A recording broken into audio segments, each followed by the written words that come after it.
আজরাইল এবার ফাঁসে গেল, হায় হায় জান্নাতের মধ্যে ঢুকে যায় আর নাকি বের হবে না, কিন্তু কথা তো এটা ছিল না। এবার আজরাইল ডাক দিয়ে বলেন, ভাই ইদ্রিস, জান্নাতের মধ্যে আপনি ঢুকেন, কেন আপনি আর বের হবেন না? ইদ্রিস ভাই বলেন বলেন। ইদ্রিস পয়গম্বর ডাক দিয়ে বলেন, ও হে আজরাইল, আপনি যখন আমার রূহটা যখন কবজ করেন, আমি যে এতটা যে কষ্ট পেয়েছি, জীবনে আর কোনোদিন আমি এতটা পরিমাণ কষ্ট পাইনি। ও ভাই আজরাইল, মানুষের তো মৃত্যু একবারই হয়, বারবার তো হয় না। আমারও তো রূহ একবারই কবজ করা হবে, বারবার তো হবে না। এ ভাই আজরাইল, আমি জান্নাতের মধ্যে ঢুকেছি আর আমি বের হব না।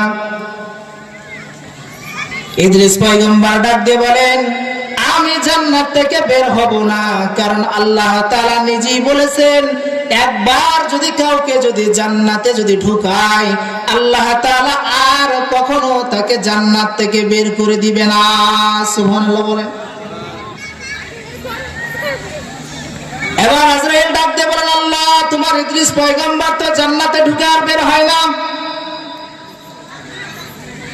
কি করব?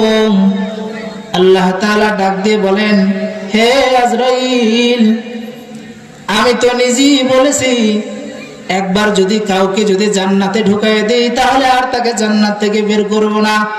আবার যদি আমি আল্লাহ তাআলা জাহান্নামের মধ্যে দিয়ে দিই, তাকে আর জাহান্নাম থেকে বের করব না।